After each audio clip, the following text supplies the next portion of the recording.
Hi friends, this is Rajinikanth and welcome to RK current affairs. Friends, ఈరోజు 5 topics and 5 మినిట్స్లో 5 టాపిక్స్లో భాగంగా ఈరోజు మనం 5 టాపిక్స్ డిస్కస్ చేయబోతున్నాం. ఆ 5 టాపిక్స్ వచ్చేసి చాలా వెరీ వెరీ ఇంపార్టెంట్. ఎందుకంటే ఇప్పుడు రీసెంట్గా జరుగుతున్న అన్ని కాంపిటేటివ్ ఎగ్జామ్స్లో కరెంట్ అఫైర్స్ మీద ఫోకస్ బాగా చేయడం జరిగింది. కాబట్టి ఈ 5 మినిట్స్ అండ్ 5 సిరీస్ ఆస్పిరెంట్స్ యొక్క టైంని ఉద్దేశించి చేయడం జరుగుతుంది. అయితే ఇందులో మన ఫస్ట్ టాపిక్ వచ్చేసి కౌదా రెన్యూబుల్ ఎనర్జీ పార్క్. మీకు renewable energy, non renewable energy అంటే తెలుసు. రెన్యూబుల్ ఎనర్జీ అంటే పునరుత్పాదక శక్తి. నాన్ రెన్యూబుల్ ఎనర్జీ అంటే దాన్ని మనం ఉత్పత్తి చేయలేం. For example solar energy, it is an renewable energy. అంటే మనం ఎంత వాడినా కూడా ఇంకా మనకు అవైలబుల్గా ఉంటుంది. సో అలాంటి ఒక రెన్యూబుల్ ఎనర్జీ పార్క్ని కౌదాలో అంటే నిర్మించడం అనేది జరుగుతుంది. సో దీన్ని అదానీ గ్రీన్ ఎనర్జీ లిమిటెడ్ వారు స్టార్ట్ చేశారు. ఇది 45 గిగావాట్స్, మెగావాట్స్ అవ్వకుండా గిగావాట్స్లో ఇదైతే చేయడం జరుగుతుంది.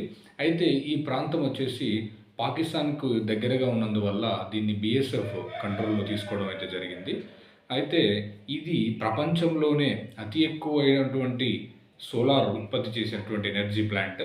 అయితే ఎక్కడైతే సోలార్ ఎనర్జీ ఎక్కడొస్తుంది, ఎక్కడైతే సన్ రైజ్ అనేది ఎక్కువ పడుతుందో అక్కడ సోలార్ ఎనర్జీ అనేది ప్రొడ్యూస్ కావడం జరుగుతుంది.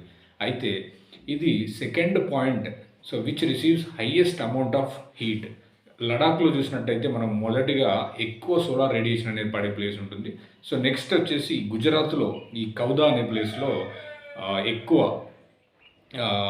సోలార్ ఎనర్జీ అనేది పడుతుంది. సో అందుకే ఇక్కడ పార్క్ని ఏర్పాటు చేయడం జరిగింది. బీఎస్ఎఫ్ దీన్ని బఫర్ జోన్గా తీసుకోవడం జరిగింది. అయితే ఇది 538 చదరపు కిలోమీటర్లు, అంటే ప్యారిస్ దేశానికన్నా 5 రెట్లు పెద్దది.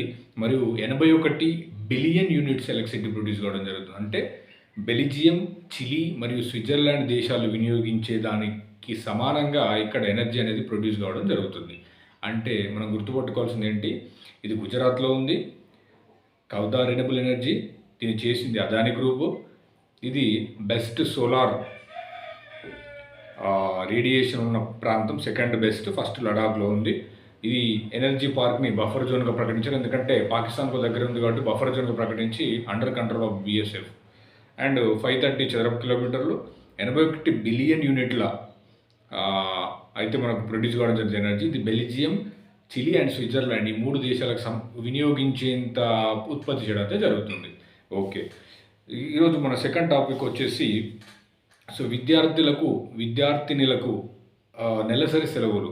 అంటే ఎప్పుడైతే మెన్స్ట్రువల్ టైంలో విద్యార్థినులకు సెలవులు ఇవ్వడానికి ఒక యూనివర్సిటీ అయితే ముందుకు రావడం జరిగింది. అది చండీగఢ్లోని పంజాబ్ యూనివర్సిటీ. అయితే వాళ్ళకి ఒక సెమిస్టర్కి 4 సెలవులు అయితే ఇవ్వడం జరుగుతుంది. అలా సంవత్సరానికి 2 సెమిస్టర్లు ఉంటాయి.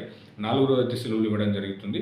అయితే ఇదే విధంగా ఇంతకుముందు 2023లో ఇచ్చిన యూనివర్సిటీస్ ఏంటంటే, ఒకటి కేరళ కొచ్చిన్ యూనివర్సిటీ, హైదరాబాద్ నల్సార్ యూనివర్సిటీ, అస్సాంలోని Guwahati university and Tezpur university. ఈ 4 యూనివర్సిటీలు 2023లో ఇవ్వడం జరిగింది.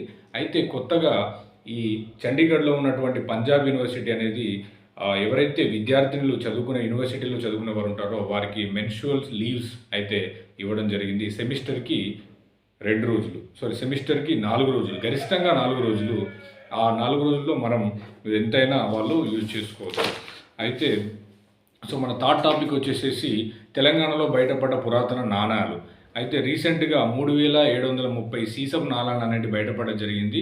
సూర్యాపేట జిల్లా నాగారం మండలం పనిగిరి గ్రామంలో. ఈ పనిగిరం బౌద్ధ క్షేత్రం అని మనకు ఇంతకుముందు మనకు తెలుసు. అయితే 1941లో నిజాం తవ్వకాలు జరిపారు. తర్వాత 2001, 2007, 2015 ఈ 3 ఇయర్స్లో పురావస్తు శాఖ గారు సంబంధించిన archaeology department of state archaeology department తవ్వకాలు జరగడం జరిపింది. ఇక్కడ ఇక్ష్వాకులు 11 సంవత్సరాలు పాలించారు కాబట్టి ఇది ఇక్ష్వాకులకు చెందినవే అని చెప్పి వారు చెప్పడం అయితే జరిగింది. అయితే మన ఫోర్త్ టాపిక్ వచ్చేసి 60% ఏదైతే గార్బేజ్ ఉంటుందో దానికి ఓన్లీ 12 కంట్రీసే రెస్పాన్సిబుల్. అంటే most of the garbage produced from these 12 countries అని చెప్పి ఒక నివేదిక అయితే రావడం జరిగింది. ఆ నివేదిక ఏంటంటే ఎర్త్ యాక్షన్ అనేది ఒక నివేదిక తీయడం జరిగింది. అయితే ఇందులో టాప్లో ఉన్న దేశాలు మనం గుర్తుపెట్టుకుంటే, ఒకటి అమెరికా, చైనా, భారత్, మరియు రష్యా అండ్ బ్రెజిల్. ఒక టాప్ 5 మనం గుర్తుపెట్టుకున్నట్టయితే America, China, Bharat, Russia, Brazil. ఇంకా మిగతావి చూసినట్టయితే Mexico, Pakistan, Iran, Egypt, Indonesia, Turkiye and Vietnam.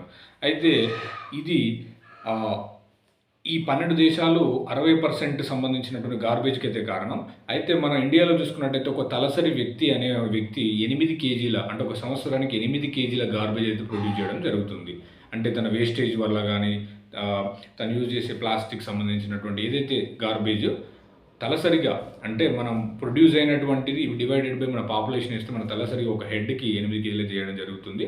అయితే 2024లో 74 లక్షల టన్నులు అనేది ప్రొడ్యూస్ కావడం జరిగింది ఇండియాలో.